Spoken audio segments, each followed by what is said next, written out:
Is it on? Oh, it's on. Hey, welcome again. We're going to be looking at cross elasticity of demand. Yes, again, it's all about relationships. As you know, with price elasticity of demand, it is the relationship between price and quantity, and the effect of a change in price over the quantity demanded. Now, when we're looking at cross elasticity of demand, it's the same principle, but we're looking at the change in the quantity demanded due to a change in price of a different product. You could almost call it it measures the sensitivity of demand of a product due to the change in price of another product. And the formula for cross elasticity of demand, just like with price elasticity of demand, cross elasticity of demand, it would be we are looking at the percentage change in price of product B and the percentage change in the quantity consumed of product A. And that will give us our cross elasticity of demand.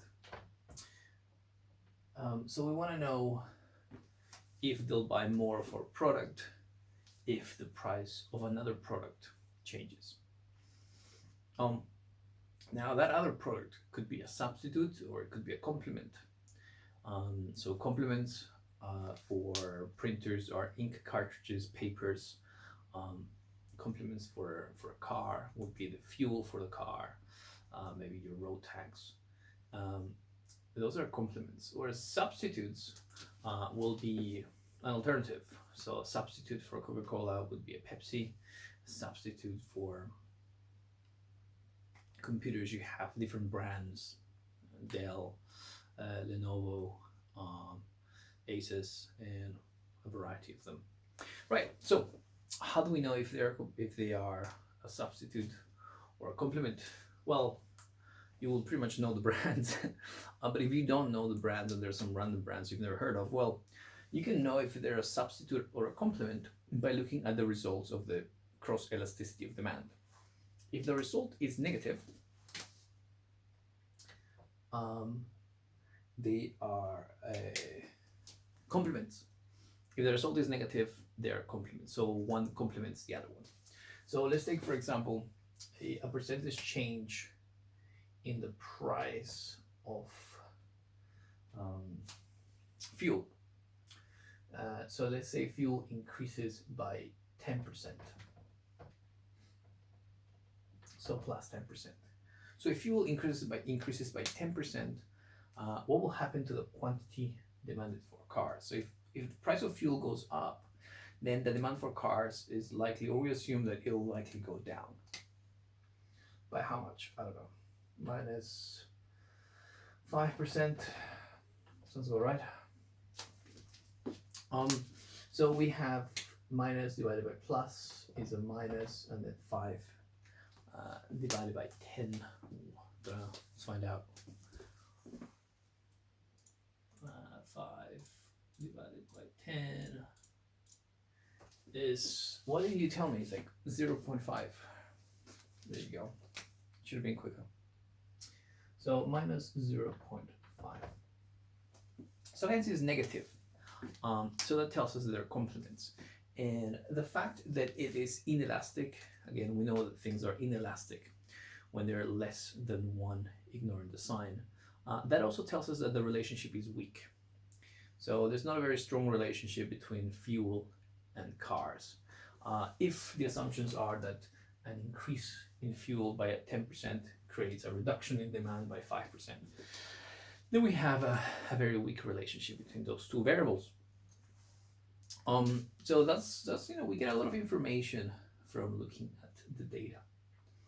On the other hand, if the result would have been elastic,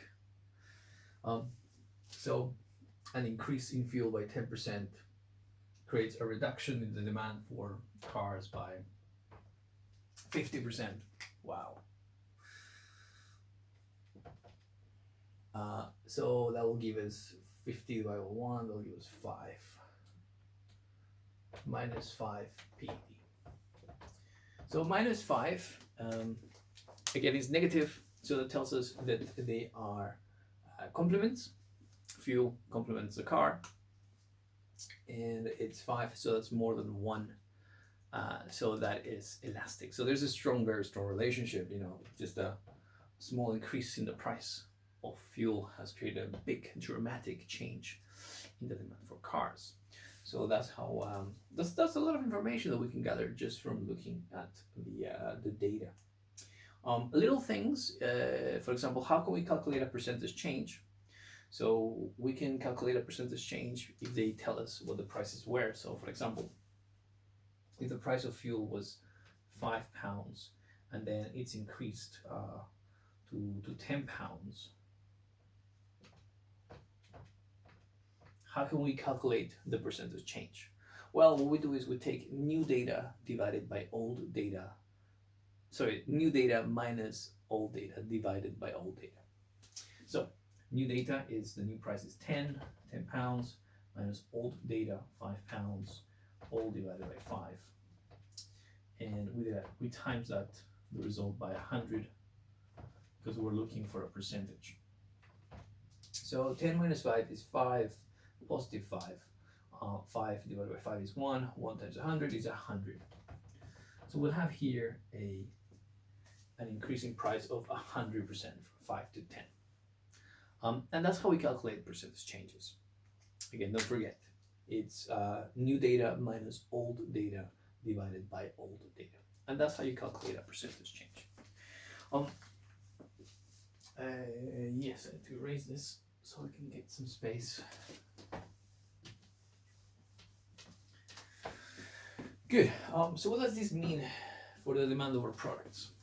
Okay, well, if our product in question is A, and that's the demand for cars, we have a downward sloping demand for cars. We have our axis price and quantity. If we see that an increase in the price of fuel creates a reduction in the demand of cars, then we know that the demand for cars will shift inwards from D1 to D2. We'll have an inwards shift in the demand for cars. We can see also that the price of cars hasn't changed, yet the quantity demanded for them has reduced. The price of cars has remained constant, and the demand has decreased not because of the price, because the price has remained constant, but it has decreased because the price of fuel, a complement, has gone up in price. So here we have an example. Let's look at something else. Let's look at the price of Coca-Cola versus Pepsi. So what happens if the price of Pepsi goes down? If the price of Pepsi goes down by 10%, if they reduce the price, then people are going to buy more Pepsi. By default, they will then likely buy less Coca-Cola. So how much? They might buy 10% less. So all right. So if Pepsi reduces their prices by 10%, then consumers buy 10% less Coca-Cola. So our cross elasticity of demand